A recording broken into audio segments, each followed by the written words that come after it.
Drive by Daniel H. Pink. The book in 3 sentences. Much of what we know about motivation is wrong. Tasks are either algorithmic.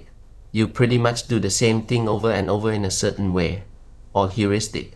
You have to come up with something new every time because there are no set instructions to follow. The carrot and stick approach to motivation is flawed. The 5 big ideas. Researchers have found that extrinsic rewards can be effective for algorithmic tasks, those that depend on following an existing formula to its logical conclusion. But for more right-brain undertakings, those that demand flexible problem solving, inventiveness, or conceptual understanding, contingent rewards can be dangerous. Goals that people set for themselves and that are devoted to attaining mastery are usually healthy, but goals imposed by others can sometimes have dangerous side effects. We have 3 innate psychological needs: competence, autonomy, and relatedness. Research shows that the secret to high performance isn't our biological drive or our reward and punishment drive, but our third drive, our deep-seated desire to direct our own lives, to extend and expand our abilities, and to live a life of purpose. The new approach to motivation has 3 essential elements: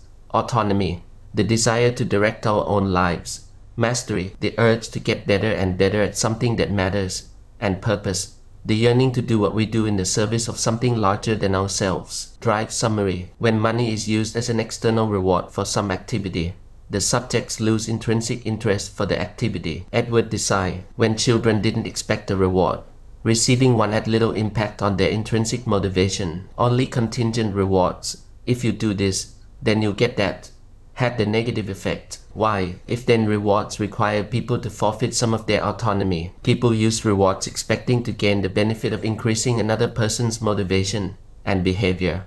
But in so doing, they often incur the unintentional and hidden cost of undermining that person's intrinsic motivation toward the activity. John Marshall Reeve. Rewards, by their very nature, narrow our focus. That's helpful when there's a clear path to a solution. They help us stay ahead and race faster. But if then motivators are terrible for challenges like the candle problem, as this experiment shows, the rewards narrowed people's focus and blinkered the wide view that might have allowed them to see new uses for old objects. Ammerbaum and others have found that extrinsic rewards can be effective for algorithmic tasks, those that depend on following an existing formula to its logical conclusion. But for more right-brain undertakings, those that demand flexible problem solving, inventiveness, or conceptual understanding, contingent rewards can be dangerous. Instead of increasing the number of blood donors, offering to pay people decreased the number by nearly half. Goals that people set for themselves and that are devoted to attaining mastery are usually healthy, but goals imposed by others,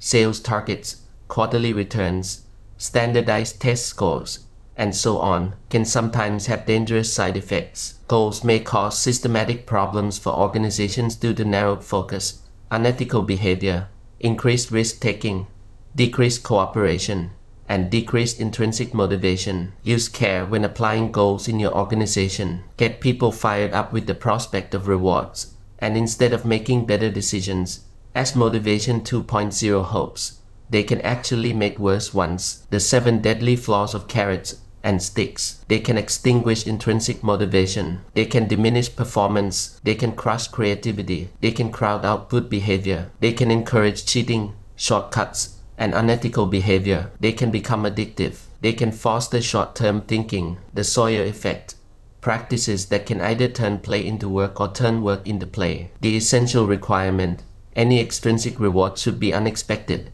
and offered only after the task is complete. First, consider non-tangible rewards. Praise and positive feedback are much less corrosive than cash and trophies. Second, provide useful information. Give people meaningful information about their work. In brief, for creative, right-brain, heuristic tasks, you're on shaky ground offering if-then rewards. You're better off using now that rewards, and you're best off if your now that rewards provide praise, feedback, and useful information. Argues that we have 3 innate psychological needs: competence, autonomy, and relatedness. Human beings have an innate inner drive to be autonomous, self-determined, and connected to one another. And when that drive is liberated, people achieve more and live richer lives. In the midst of play, many people enjoyed what Csikszentmihalyi called autotelic experiences, from the Greek auto and telos. In an autotelic experience, the goal is self-fulfilling. The activity is its own reward. The highest, most satisfying experiences in people's lives were when they were in flow. In flow, goals are clear. You have to reach the top of the mountain, hit the ball across the net, or mold the clay just right. Feedback is immediate. The mountaintop gets closer or farther. The ball sails in or out of bounds.